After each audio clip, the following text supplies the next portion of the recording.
Good evening. Thank you for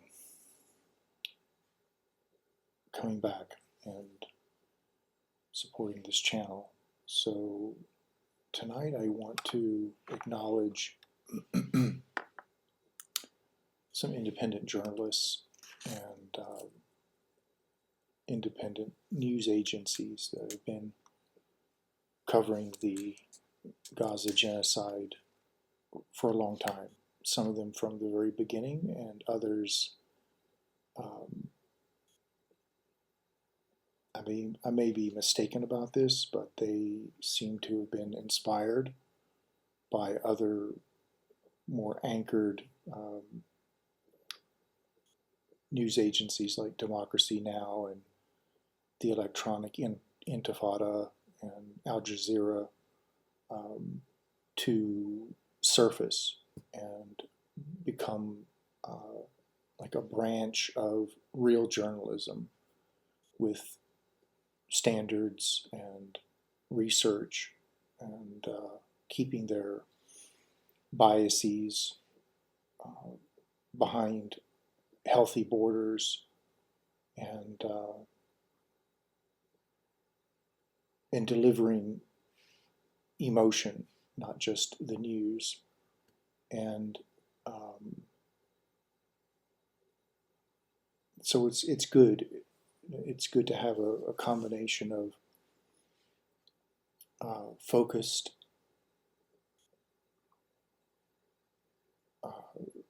reporting that isn't necessarily intermixed with personal feelings, and then to get the same reporting of those facts and events from people who do mix their emotions into things.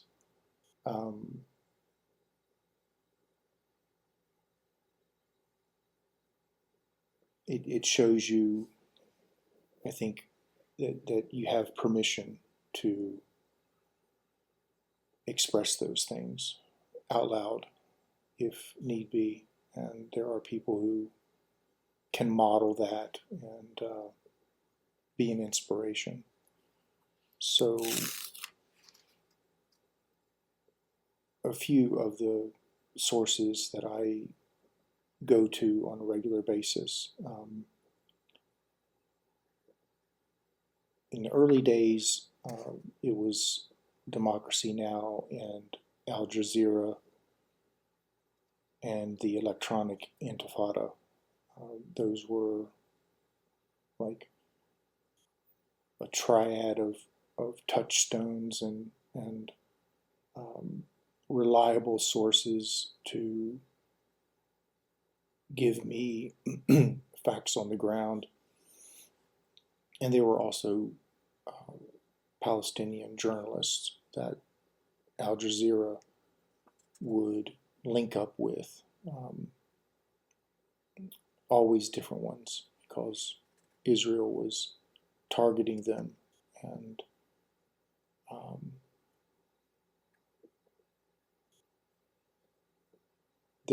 there's a lot of documentaries on that whole campaign of Israel's to eliminate journalists that were documenting the war crimes and contradicting their stories to mainstream media.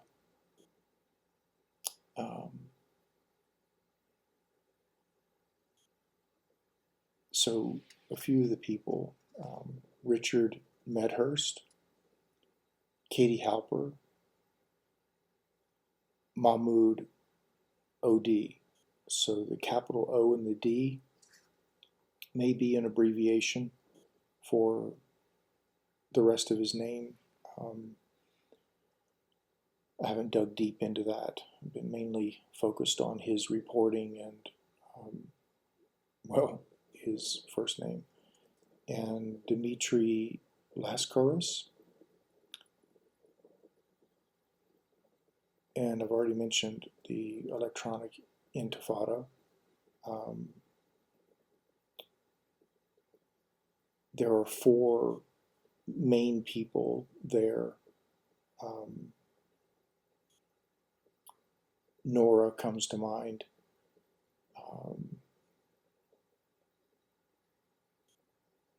And there's three others that don't come to mind.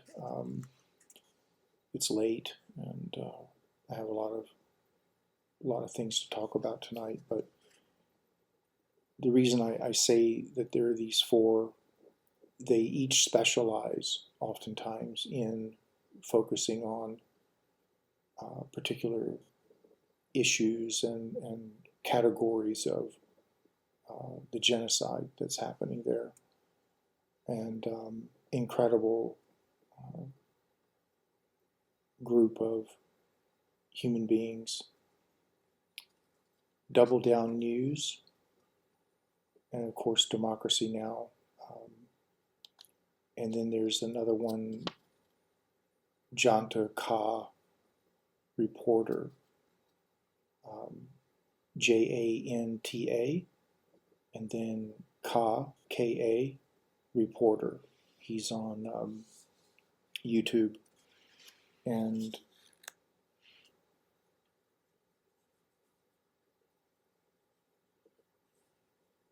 Ireland comes to mind as well. There's a few individuals who understand something about occupation.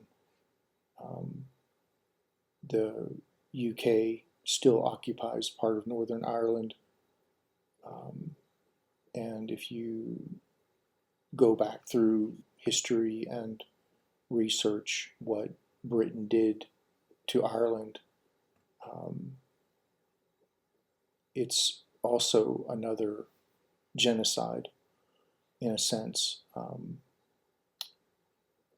And just extraordinary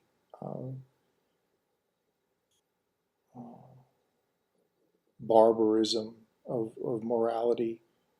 And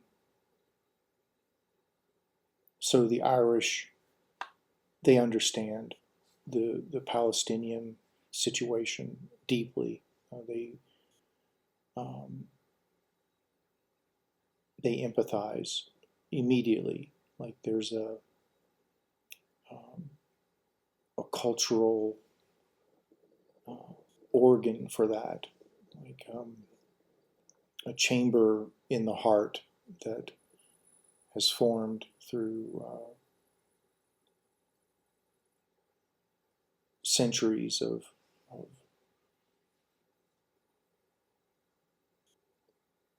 conquests on their soil by foreign powers and greedy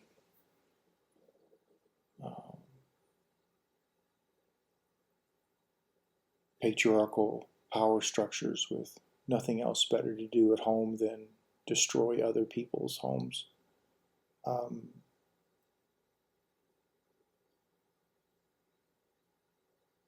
Tonight's going to be a little more, I guess, intuitive in a way. A lot's going on around Israel and Iran and Lebanon. Lebanon is being carpet bombed. Residential areas. A funeral was bombed. Mourners there were killed, including the cemetery was blown up.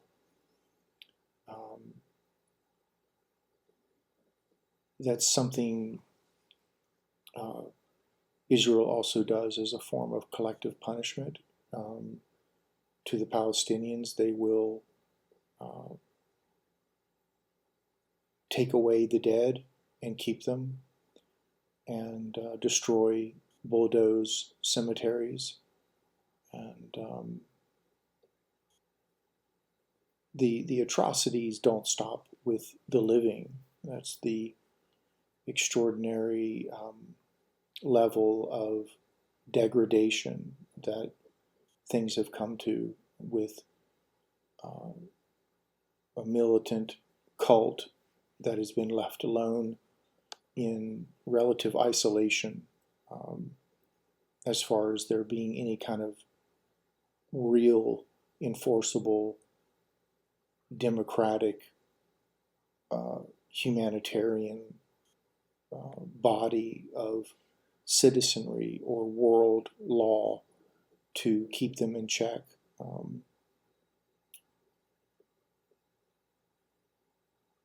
In America, when something is askew in a state or a county, or even the country, you'll get portions. Of course, America is huge, but even in a state or Washington D.C.,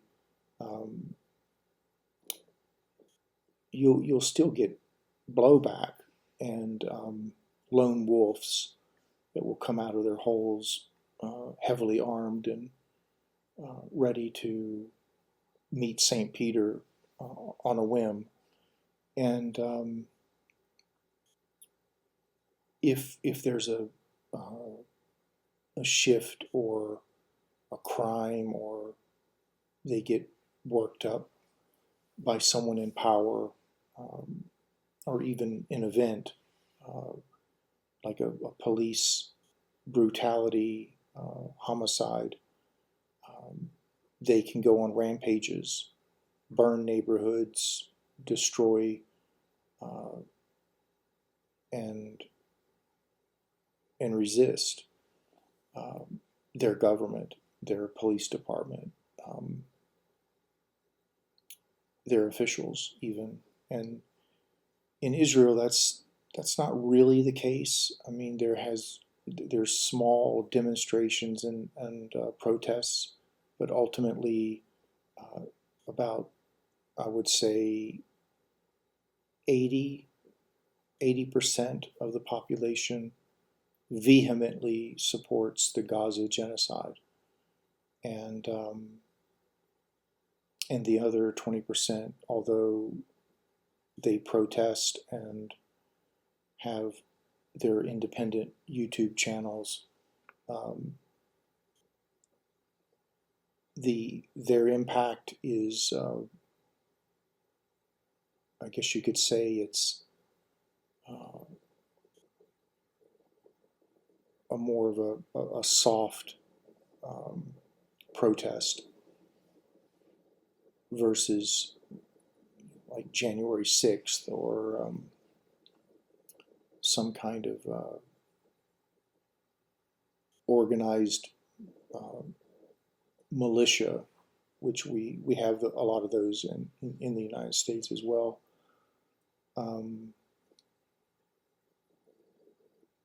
Not that they ever really do much. I think they're mainly, it gives dudes company and something to do, something to imagine, like not myth making, but living and building the myth as you're living it.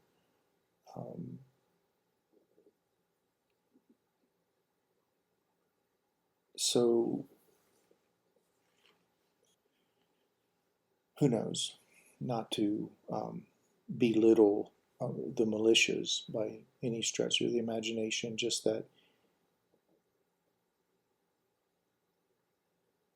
they seem to be more insular and not really like a political movement, or like the Black Panthers were and are in a sense. I mean, some form of their situation is still around.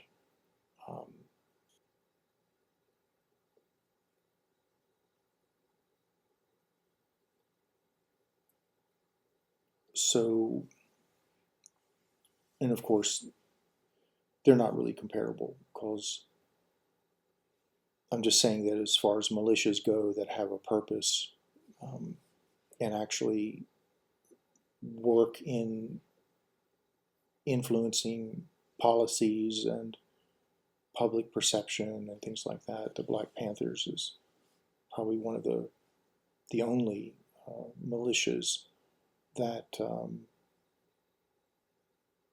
actually went from A to Z, and the other militias that I can think of are more Anglo-Saxon nationalists. I don't think they're going to be tearing down the Statue of Liberty in protest of capitalism anytime soon. So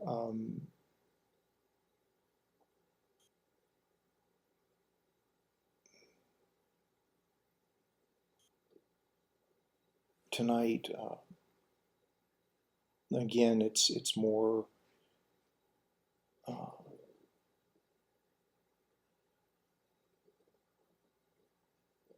going through files in my mind and sharing with you. And something that came to my mind today was minding one's own business, and how it's a craft of sorts, almost a cerebral discipline.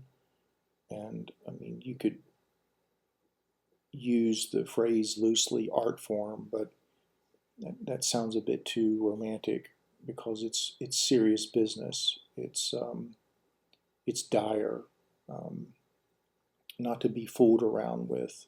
I mean, because the implications are enormous. That adults, quote adults,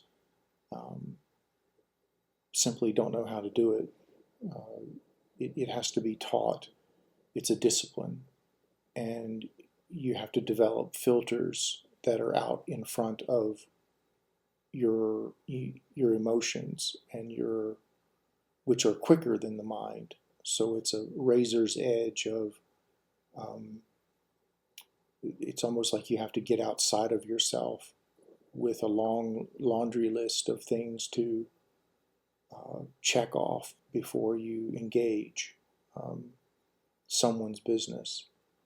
So 9.9 times out of 10, when someone's not minding their business, they're caught up in something that has triggered them. So it's like they are just having a catharsis. They're having a reactionary dance about, and basically whatever it's triggered in them is like playing a record. They leap out and engage with no consideration of what they're engaging, who they're engaging. It's a complete and utter selfish act. And I don't mean selfish in a necessarily a negative way, like coveting a bunch of money, and your friend has a medical bill that he needs help with, and you tell him that you don't have money. That's different. I mean, that would be considered negative.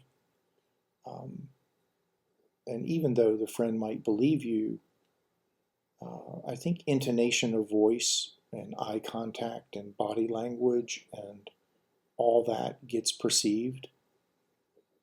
Of course, depending on the person receiving it, but don't always be sure. Like when you say something and it's a lie, although the person, you think you've convinced them, they're on the same page, but it can always come back around to that person later, and they can change their mind. And then suddenly you think they're on the same page, but they're not.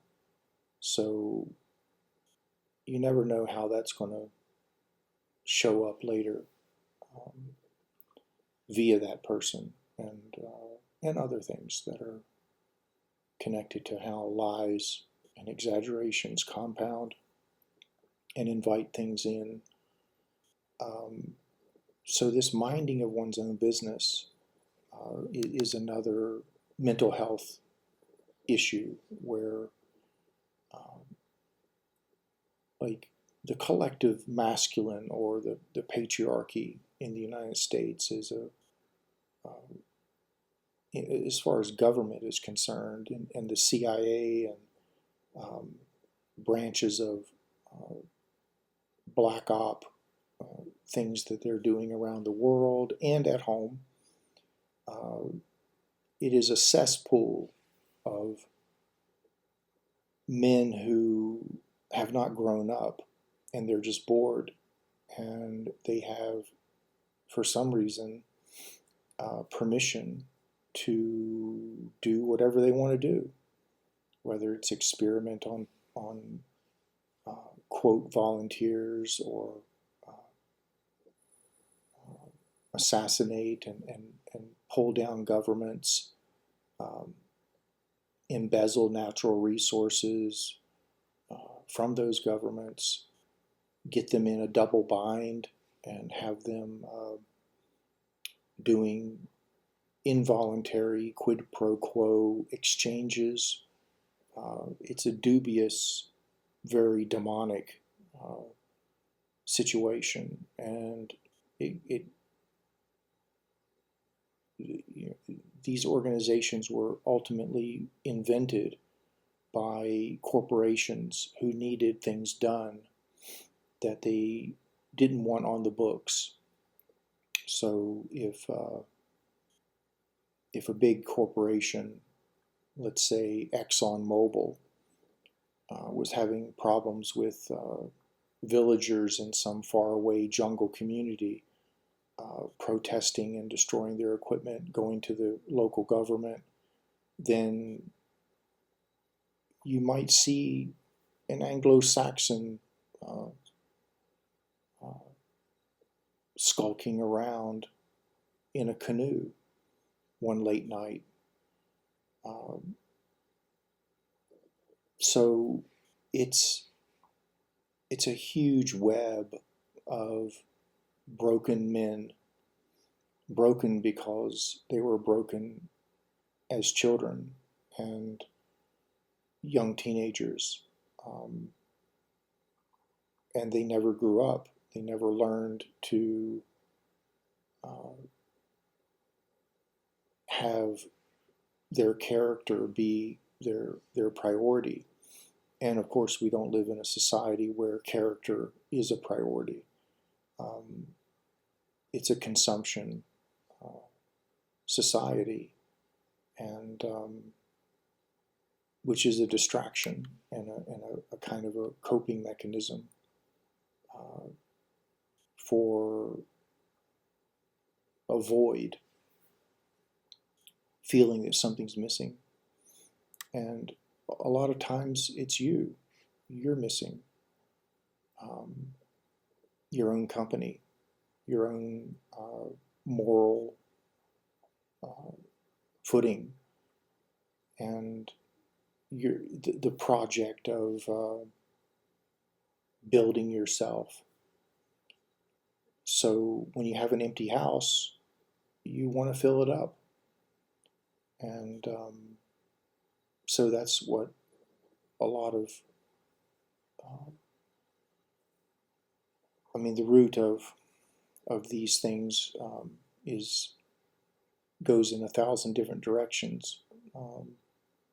But ultimately it's deficiency, it's immaturity, mental health, trauma, coping mechanisms, and not minding one's own business is a part of all that. It's a way to deflect and blame, even create blame somewhere else. So, or project an echo of your trauma instead of dealing with that and that memory and that event and isolating it and internalizing it. It gets projected out onto innocence. And that story also gets projected out, and they create a look-alike to that trauma or that person or that issue onto innocence, and then innocence gets punished for it. And it's displaced vengeance. Israel is doing that. They've been doing it since 1948. It's their displaced vengeance against Nazi Germany. It's very clear if you understand anything about how victims become victimizers in forensic psychology. There's a clear-cut, objective, empirical evidence of psychopaths and serial killers and serial everything else under the sun of Hades. It's a pattern of victim turned victimizer, and it's as predictable as the sun coming up and going back down.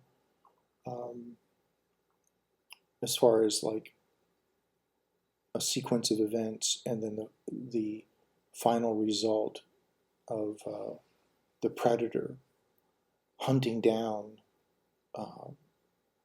their own shadow, ultimately reliving the experience over and over again. There's more to be said about that. There's a lot of things that I'll bring up in these talks that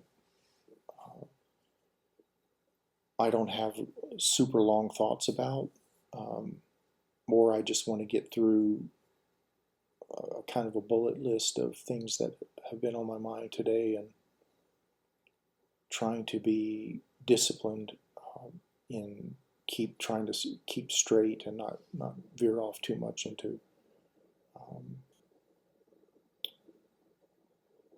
rambling too long about side streets.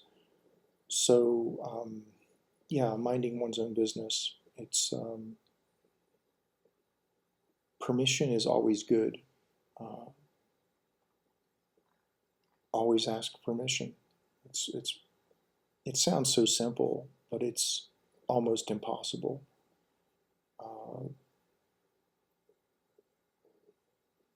Anyone who asks you permission to mind your business is an adult.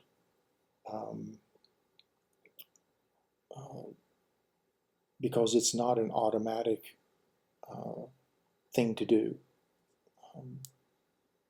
And a lot of times it's innocent. People are just lonely and desperate. And they see something in you, and they feel something.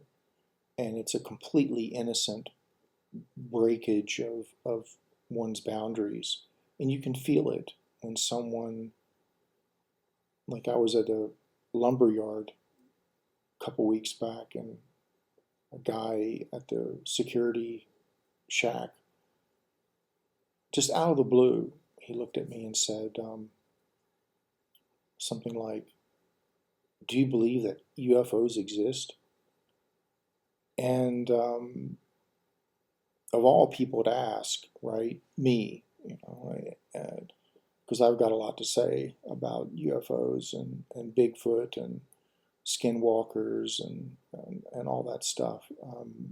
And I felt like, well, this is like in India, they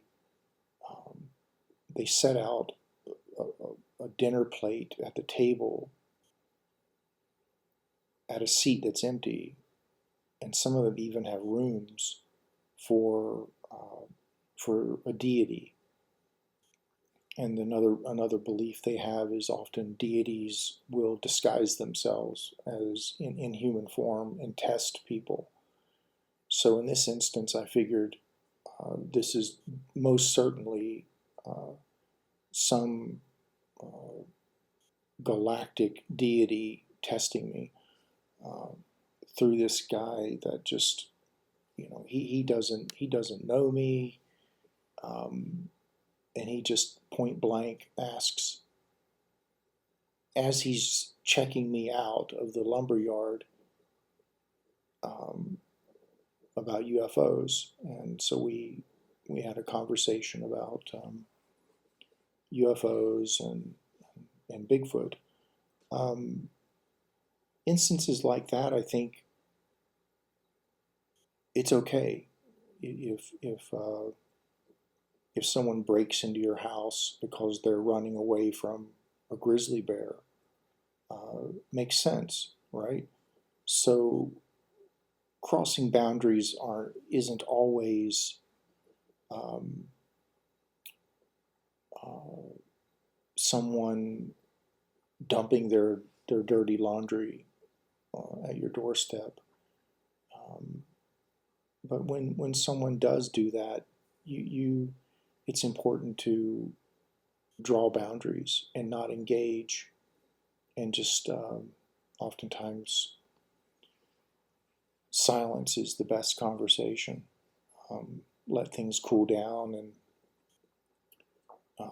let people's conscience engage or not. And oftentimes we get a lot more than our actions deserve, and we get imprints and projections through other people's reactions to sometimes the most mundane events or suggestions or comments. And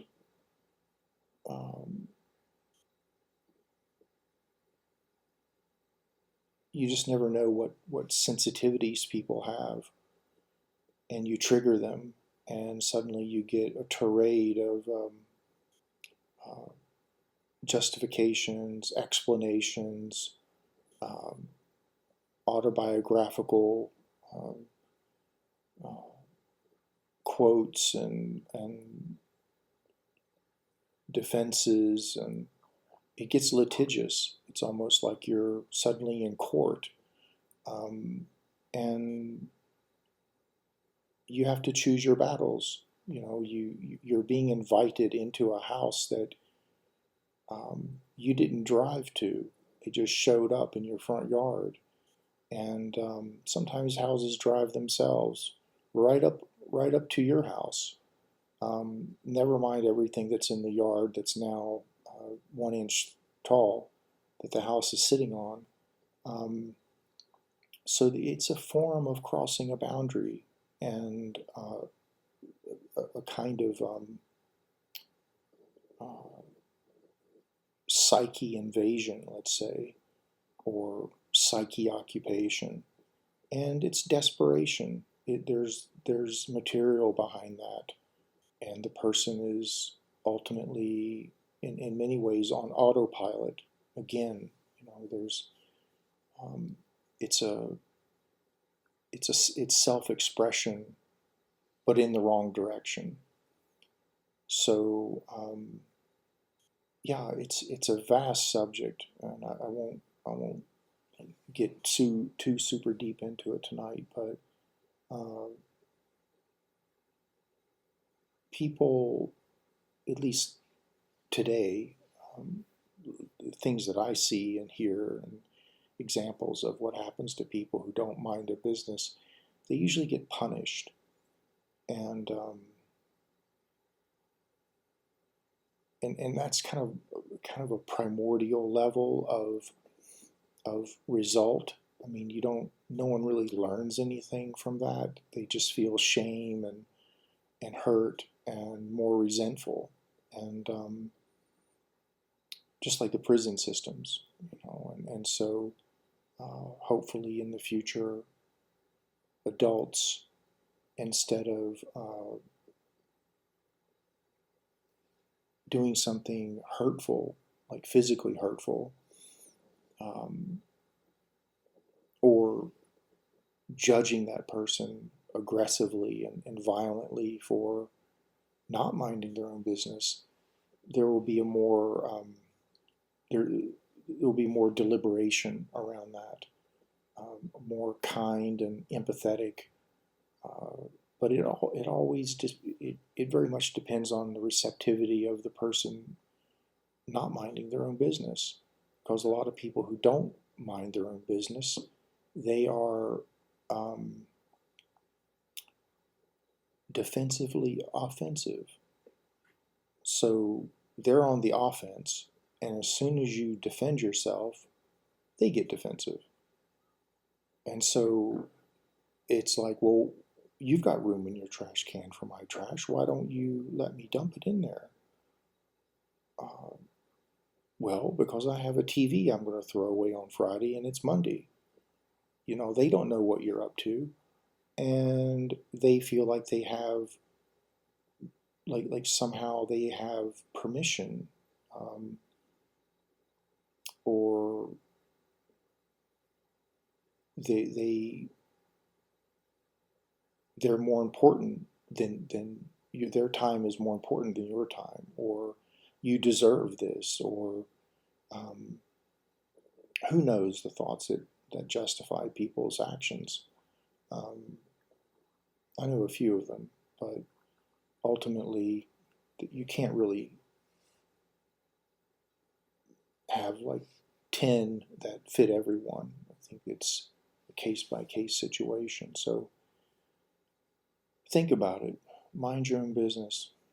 And if you don't mind your own business, have a really, really good reason for not doing so. Like something that goes beyond your your issues, your ego, your shortcomings, your regrets and resentments and confusions. Um, because I mean, if you're going to break a boundary, you should have a good story to tell. Um, it's and it shouldn't be fiction. I mean, it should be a better story. It should be such a great story that it surprises the person who's offended that you're not minding your own business. And it surprises them so much that they forgive you, and then later might even thank you uh, for taking a chance, getting in trouble, because good turns to bad, bad turns to good. Sometimes an offense is redemptive. Uh, there's that too. There's um, the good, the bad, the confusing. Um, so that's that. Um, oh, and back to Lebanon for a moment.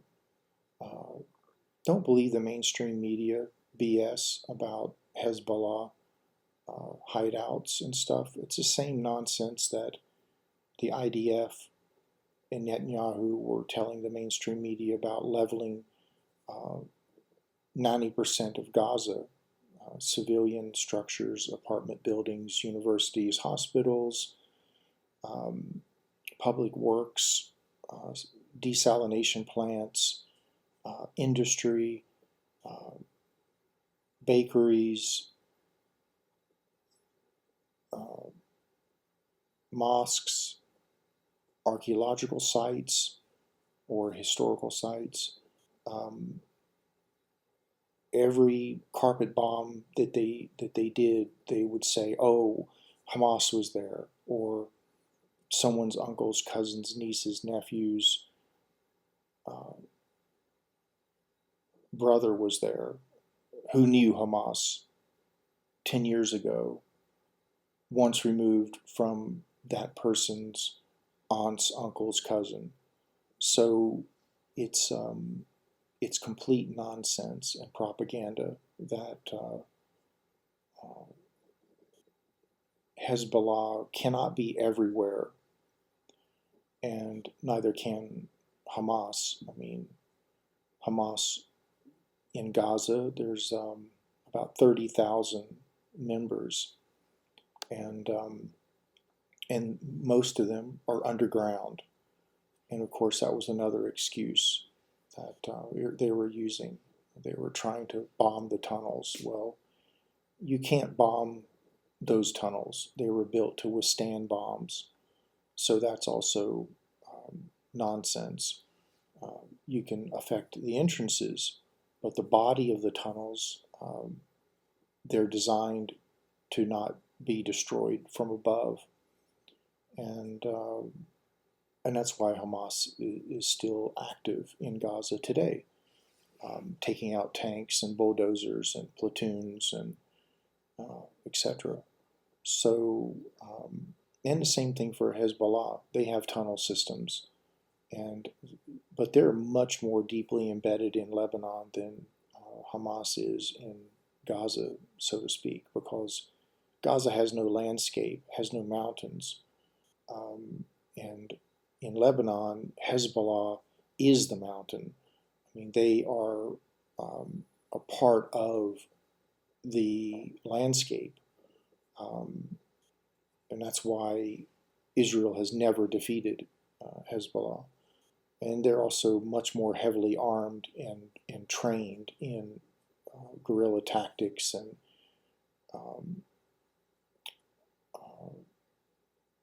counter resistance and such. But it's basically another genocide that Israel has started up in doing what they're doing and with Lebanon. And it's their usual thing. Like when Israel loses a battle outside of Gaza, they come back and they will randomly, indiscriminately bomb a civilian structure or a school or a gathering, just simply out of spite. And now that they don't have anything to bomb in Gaza, and they're losing to Iran, and the ceasefire, and they're starting to feel their genocide support from the West start to getting shaky. They're taking it out on the Lebanese. So again, displaced resentment and hurt feelings. Not that I really care about any Zionist who has hurt feelings. I think that's a little too ironic to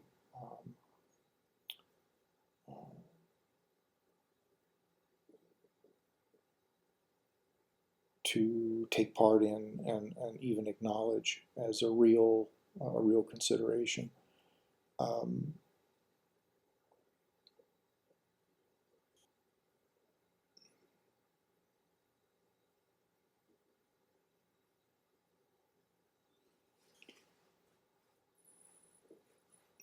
Religion, I won't get into that too much tonight, but one thing that came to my mind was belief systems, how they're brought around, and the permission that they're telling the truth. That I find it mysterious that millions and millions will trust what they're told.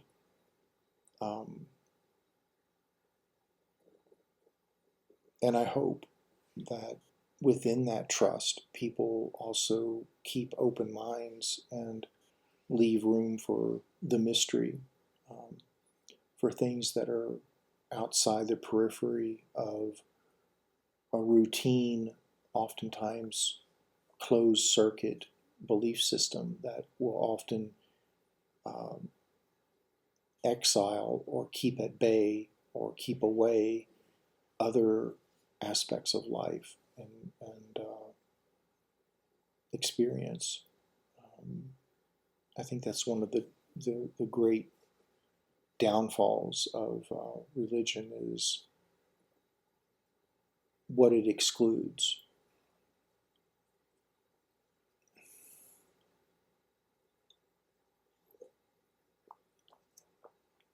So, and what it's persecuted ultimately. And I'll get into that in another video as far as the Catholic Church, the Inquisition, what they termed witches, and yeah, that whole tearing down of magic and the human psyche and how it can integrate into another side of itself. And not only is there another side of the self in that integration, there's another side of the world as well. And it's filled to the brim with magic. And it's a whole world, it's a whole dimension of self, oftentimes worshipped from a distance but never experienced. And I find that kind of sad,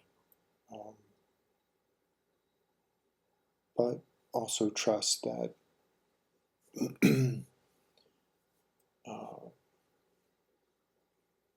people will find what they need in that sense. Not, there's no, I don't believe that there's some sort of, that there's any justice really in the world as far as people getting what they need eventually or anything like that. It's,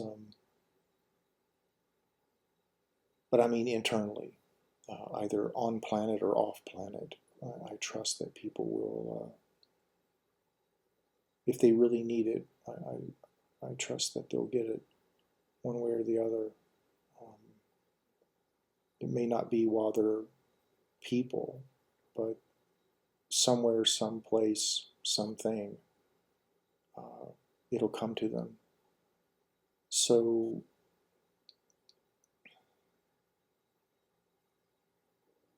I wrote something, I think it was this morning, and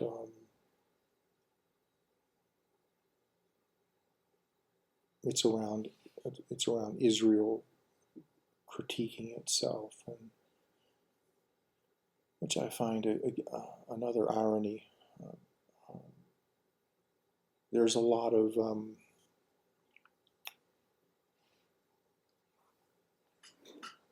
things that are utterly infuriating. Just the insanity and the sheer lies, how people can lie, how editors, news agencies and such, how they can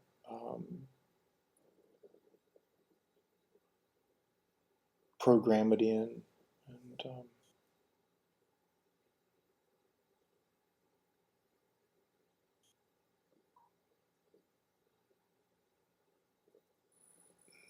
I'm a little down today,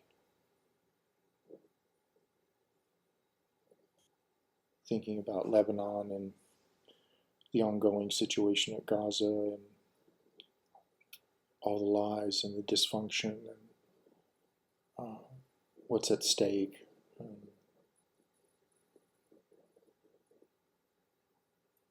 Maybe I won't read this piece I wrote around Israel tonight. I don't want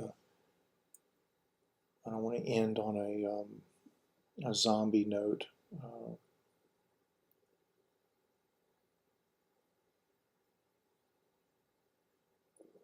I want to encourage people, but also provide a recording of a space that permits you to be whatever you need to be self-informative, self-reliant, autonomous, sovereign to yourself.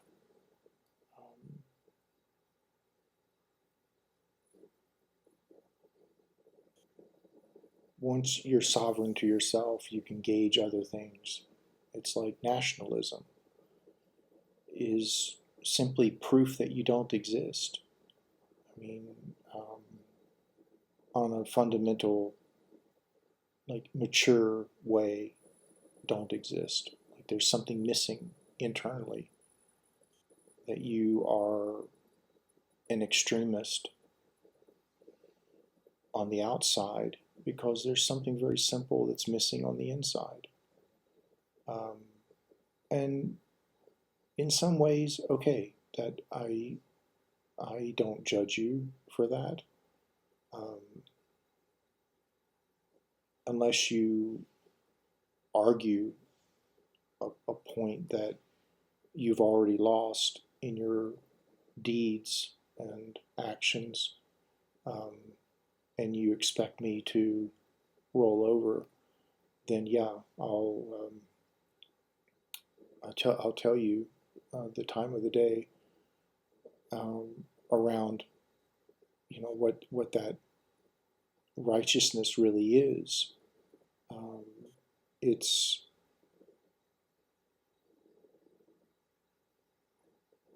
It's your own disappointments in yourself and how your life has turned out, and unprocessed miseries and boundaries that have been violated, not well by you, but also of yours. And it's a dance. It's a ritualistic dance that you're doing.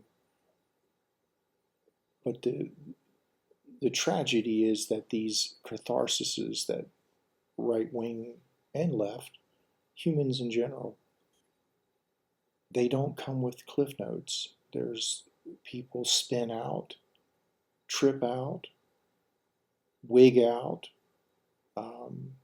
check out, and pass out, and then just do it again the next day or the day after. Or skip a day and then the day. That's what I meant. So it's it would be a real different world if we were informed by the echo of our mistakes, but we aren't. It becomes a neurosis. It becomes a pathological pattern, unless you have good friends, unless you have an inquiring mind, or some kind of something happens to you where you're pointed in a direction of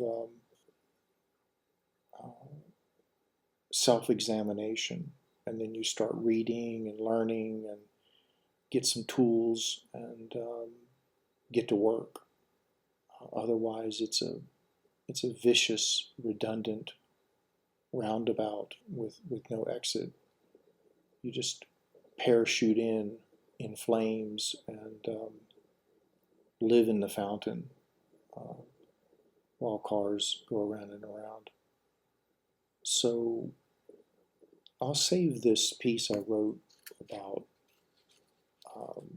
Israel critiquing itself till later. It's a little heavy, and so what I'm going to end with tonight is a poem. I wrote this April 27th, 2021.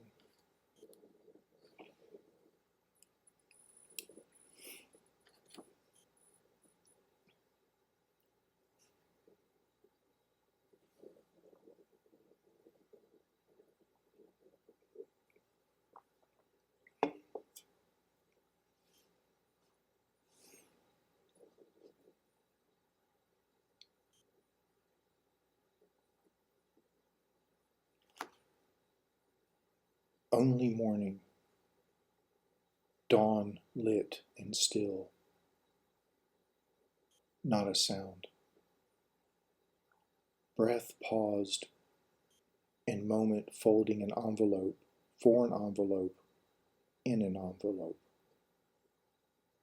Something indistinct glides to a water landing. Still, no sound.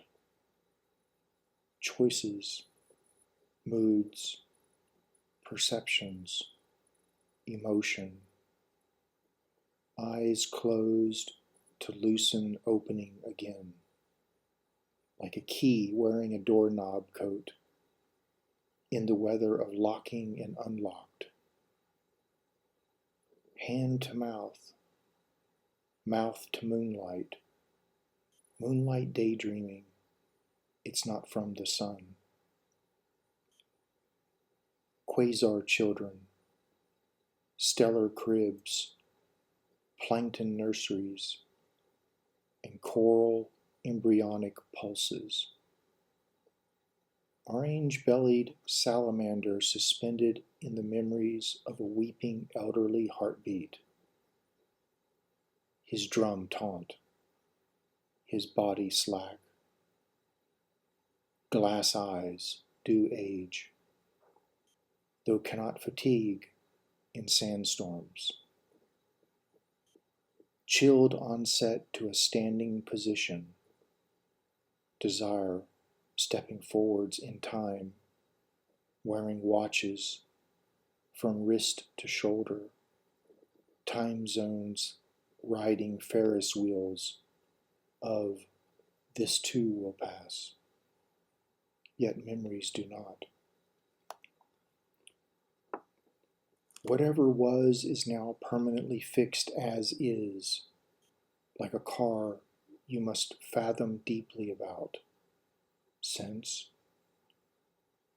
It's not being newly from zero.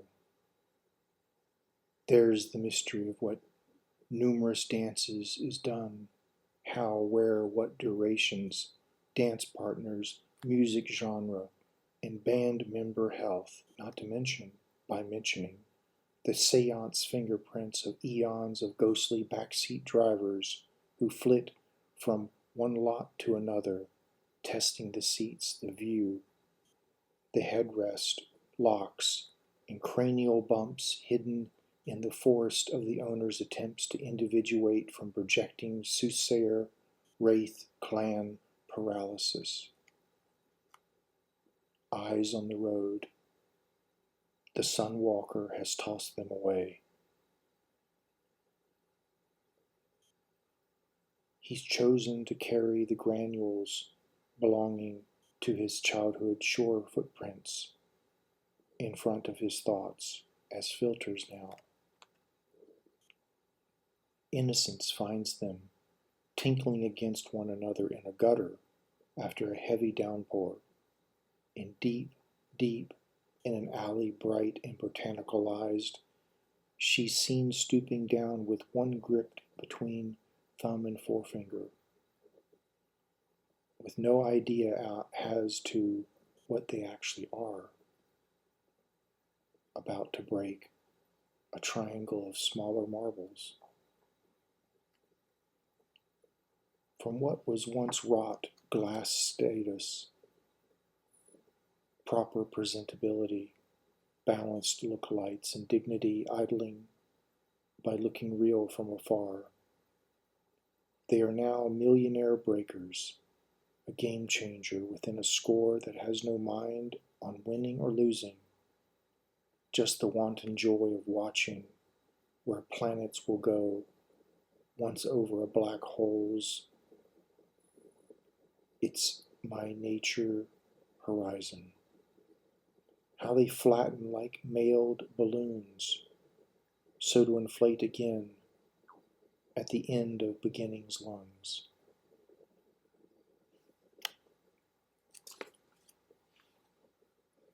So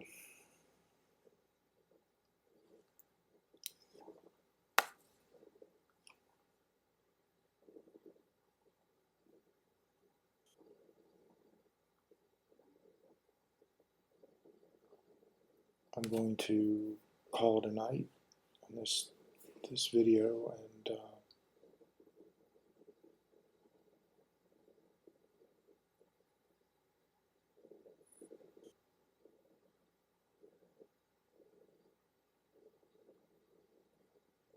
wish you all the best in whatever you do, and support you in making mistakes, choosing your battles, minding your own business, opening a business, doing good business, and um,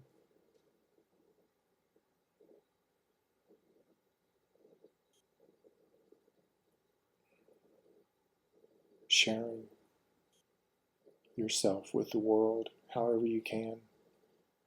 Um,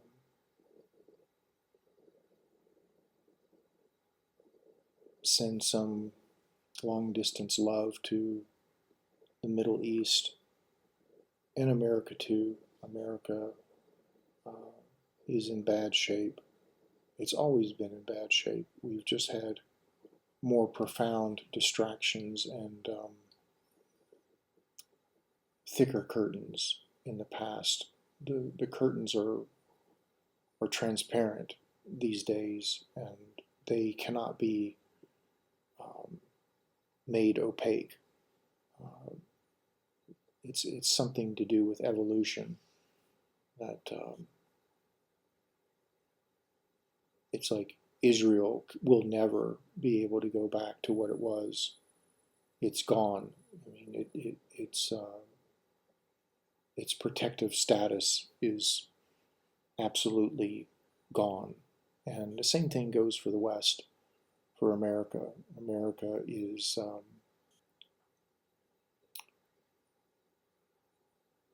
it's in a very serious dark night of the soul beginning. Not like it's actually in it right now, but it's at the beginning of it. I feel that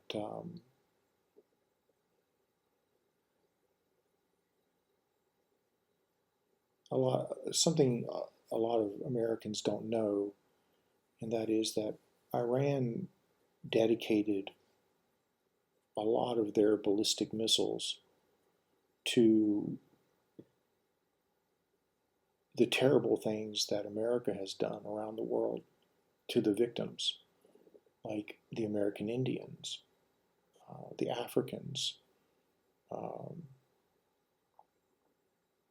and when I say American Indian, I don't mean, you know, I've said this before in videos that there is no such thing as an American Indian. That's just um, mind games that they're playing with citizenry and the indigenous. Um, it's a it's a very uh, dark magic term, American Indian. There's no such thing.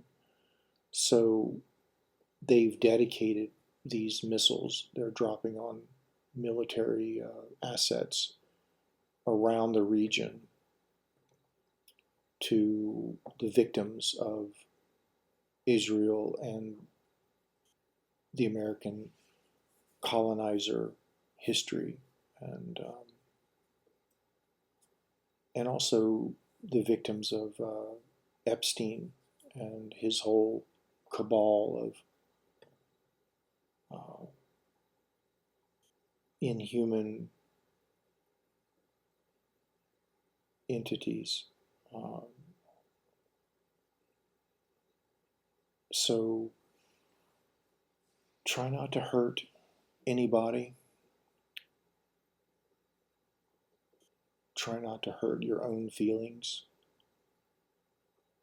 Feelings are taken for granted always, in general. It's not, again, feelings, just like minding your own business. It's a craft. It's people have feelings, and those feelings are way ahead of anything that you're thinking or they're thinking. Feelings are omnipresent, and always looking out, feeling in. So just remember, when you're standing behind someone and you think they're too busy to notice that you're there, they know you're there in thought and form.